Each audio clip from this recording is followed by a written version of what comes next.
बोले सत्य सनातन धर्म की जय। बोले सियापति रामचंद्र भगवान की जय।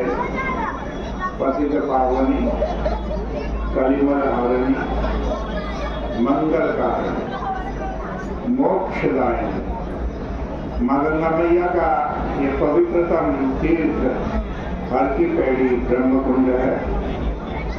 बड़ी पावन चर्चा श्री रामचरितमानस से आप श्रवण कर रहे थे। भगवान राम ने महर्षि भरद्वाज जी से प्रश्न किया कि मुझे मार्ग दिखाने वाला दीजिए। तो इसका सीधा सा तात्पर्य है कि जब हम जीवन पथ का चुनाव करें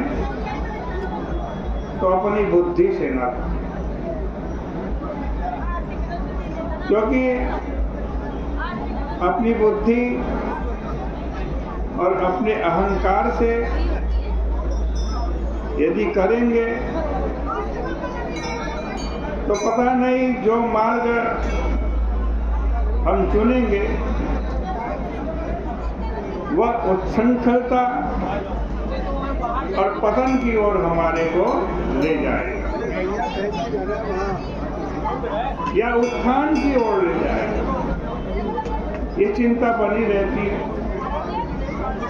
इसलिए हमारा कर्तव्य है कि हम वेदानुगामी जीवन व्यतीत करें, अपने जीवन को वेद और शास्त्र के अनुरूप चलाने की चेष्टा करें। और भगवान कहते हैं कि इसकी भी एक सीमा है। वेद के अनुसार हम अपना जीवन चलाएं, लेकिन किस सीमा तक, कहाँ तक चलाएं?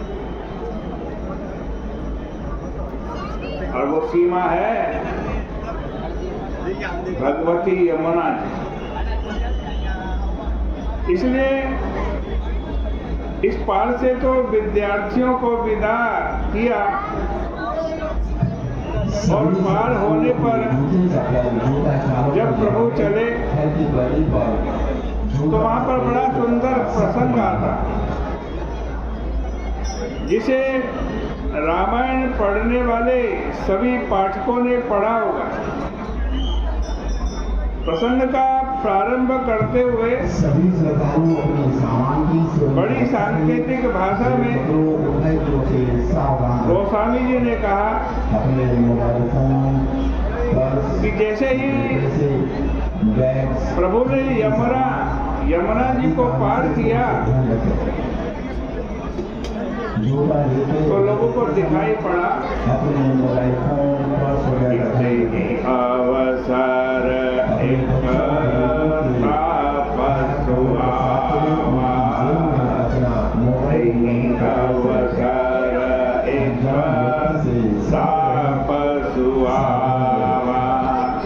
तेज पुंज लघु वयस सुहावा, तेज पुंज लघु वयस सुहावा। उसी समय एक बड़ा ही तेजस्वी तपस्वी भगवान राम जी के सामने आ गया और उसने भगवान राम के चरणों में साष्टांग प्रणाम किया और तब राम सप्रेम की ओर लावा, राम सप्रेम की ओर लावा। भगवान श्री राघवेंद्र ने गदगद होकर उस तापस को कसकर हृदय से लगा लिया। पर उससे भी बड़ी बात जो गोस्वामी जी ने कही वह तो आश्चर्य की पराकाष्ठा है। जब भगवान राम ने तापस को हृदय से लगाया तो गोस्वामी जी से पूछा गया कि कैसा लग रहा है आपको, आप कोई उपमा देकर अपने कवित्व की सार्थकता तो सिद्ध कीजिए। और तब गोस्वामी जी ने जो उपमा दी वह पढ़कर बड़ी अटपटी लगती है।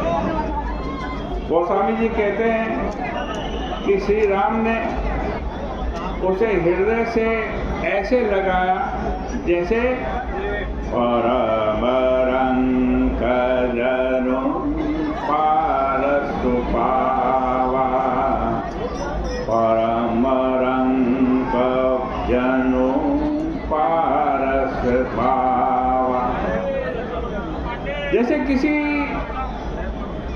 दरिद्र ने पारस पत्थर को पा लिया। भगवान राम को ऐसा लगा जब उन्होंने तापस को हृदय लगाया। इसमें अटपटापन यह है कि ईश्वर तो हो गया दरिद्र और तापस बन गए पारस। यदि तापस को ऐसा लगता राम जी को गले लगाकर कि मानो मैं रंग हूं, राम जी पारस है, तो आश्चर्य नहीं होता। क्योंकि रामायण में बहुत सी ऐसी उपमाएं दी गई हैं जिनमें भगवान राम को संपत्ति की उपमा दी गई है और जीव को